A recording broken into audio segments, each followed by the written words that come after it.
Dodoma. Mheshimiwa Ditopile, jiandae Mheshimiwa Silanga. Mheshimiwa Naibu Spika, kwanza nitangulie kwa kumshukuru Mwenyezi Mungu mwingi wa rehema kwa kutujalia uzima na afya kuweza kusimama mbele ya bunge lako tukufu hii kuweza kuchangia kwenye bajeti ya Wizara ya Kilimo. Mheshimiwa Naibu Spika, pia nikushukuru wewe binafsi kwa kunipa fursa hii, lakini pia kipekee Mheshimiwa Naibu Spika, naomba niungane na wenzangu waliotangulia kuchangia kuunga mkono Wizara ya Bajeti ya Kilimo, kwani tumejionea sisi miaka minne ya uongozi shupavu wa Daktari Samia Suluhu Hassan umewatendea haki wakulima wa nchi hii. Ongezeko la bajeti tangu bajeti yake ya kwanza mpaka leo ni kweli inaakisi mahitaji ya wanakilimo wa nchi yetu. Mheshimiwa Naibu Spika, leo nimesimama hapa, unajua ndio tunaelekea ukingoni mwa bunge hili la 12. Mheshimiwa Naibu Spika, siku sio nyingi tutarudi kwa wananchi kwenda kuwaelezea ni nini tulioyaahidi mwaka 2020, yapi tumeweza kufanya na wapi tunaenda kuyaendeleza iwapo watatupa tena ridhaa.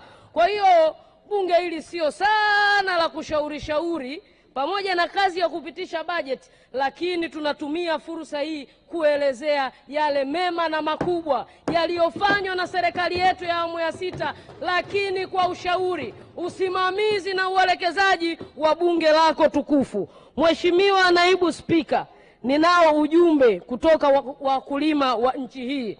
Wanasema hivi, wanatambua Chama cha Mapinduzi kimeshampitisha rasmi Daktari Samia Suluhu Hassan kuwa mgombea wa nafasi ya urais kwa uchaguzi utakaofanyika Oktoba 2025. Wanasema hivi, wao Tanzania hii wapo zaidi ya milioni 8 na tena wamesajiliwa na wamejiandikisha kupiga kura. Atoe mashaka, kura zote za wakulima ndani ya nchi hii zitaenda kwa Daktari Samia Suluhu Hassan, na wanasema nia wanayo, uwezo wanao, na sababu za kwenda kumuunga mkono wanazo, na kwa uchache kutokana na ufinyu wa muda nitazielezea kwa uchache sana.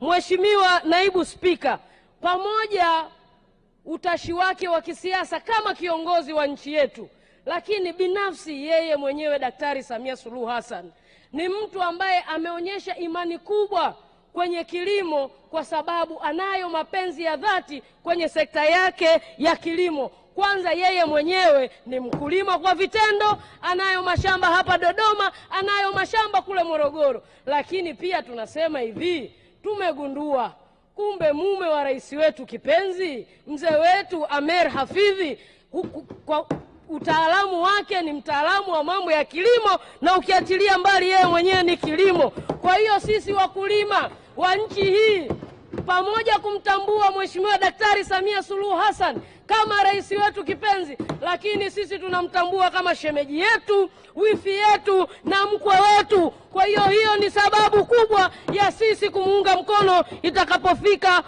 Oktoba 2025. Lakini imekuwa ni kilio cha wakulima tangu uhuru wa nchi yetu. Tunasikitika, tunalia kwamba mbona serikali haituungi mkono? Keki hii ya taifa mbona haifiki kwetu? Kwa kweli utashi wake Daktari Samia Suluhu Hassan tangu aingie madarakani, tumeona namna anavyohangaika kuhakikisha keki ya taifa hili inawagusa wakulima, inawafuta machozi na inaenda kuwainua. Mheshimiwa Rais, tunakushukuru sisi wakulima. Leo sio tu kwamba umesikia kilio chetu, lakini tukuhakikishie leo tunatabasamu na kucheka sisi wakulima. Leo hoja za wakulima zinajadiliwa na sekta binafsi, zinajadiliwa na serikali, na zinajadiliwa na kila mtu katika nchi hii.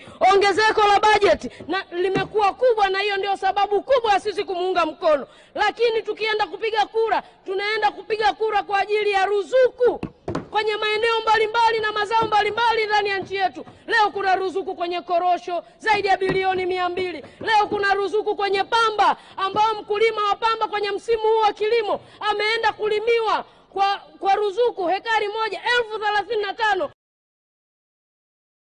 70,000 mpaka 100,000. Nani kama Rais Samia Suluhu Hassan kwa wakulima? Lakini akaishia hapo, kapeleka ruzuku kwenye tumbako zaidi ya bilioni 21. Leo hii tunasimama kidete kusema Tanzania nchi ya pili Afrika kwa kuzalisha tumbako. Nani kama Daktari Samia Suluhu Hassan lakini tunaenda kupiga kura kwa ajili ya uimarishaji. Tulifika hatua tukakata tamaa kwenye ushirika, lakini leo tu sio kama ushirika umekuwa imara. Leo hii tuna benki ya ushirika. Nani kama Daktari Samia Suluhu Hassan? Lakini leo hii tukienda kupiga kura, tunapiga kura kwa ajili ya mashamba makubwa ya pamoja ambayo yanaajiri vijana na kina mama. Nani kama Daktari Samia Suluhu Hassan kwenye kilimo? Tukienda kupiga kura, tunapiga kura kwa ajili ya miradi mikubwa ya umwagiliaji, mabwawa pamoja na miundombinu. Nani kama Daktari Samia Suluhu Hassan kwenye kilimo? Leo hii sio ruzuku tu kwenye mbegu na kadhalika, ruzuku mpaka kwenye kununua mazao yetu. Nani kama Daktari Samia Suluhu Hassan? Tunashuhudia wenyewe tukipiga kura, tunaenda kupiga kura kwa ajili ya kukua kwa kilimo chetu kutoka 2.7 mpaka 4.2. Nani kama Daktari Samia Suluhu Hassan kwenye kilimo? Tukienda kupiga kura, Mheshimiwa Naibu Spika, tunaenda kupiga kura kwa sababu Daktari Samia Suluhu Hassan ametujali wakulima wadogo ndani ya nchi hii. Na wakati anaingia madarakani, kuna mkulima alikuwa anavuna magunia 2 tu, lakini leo kutokana na uwekezaji wake tunavuna zaidi ya gunia 30 kwa ekari moja. Nani kama Daktari Samia Suluhu Hassan? Baada ya kusema hayo machache, lakini nipende kumshukuru Mheshimiwa Waziri pamoja na wizara yake na taasisi zote zilizo chini ya Wizara ya Kilimo. Hawajitusahau Dodoma, lakini pia hawajatusahau halmashauri ya Kondoa mji kwa miradi mikubwa ya umwagiliaji ya BBT, lakini pamoja na kutuchimbia visima kwa wakulima wadogo ndani ya halmashauri ya Kondoa mji. Asante sana Mheshimiwa Naibu Spika. Asante Mheshimiwa Njalu Daudi Silanga. Jiandae Mheshimiwa Munde.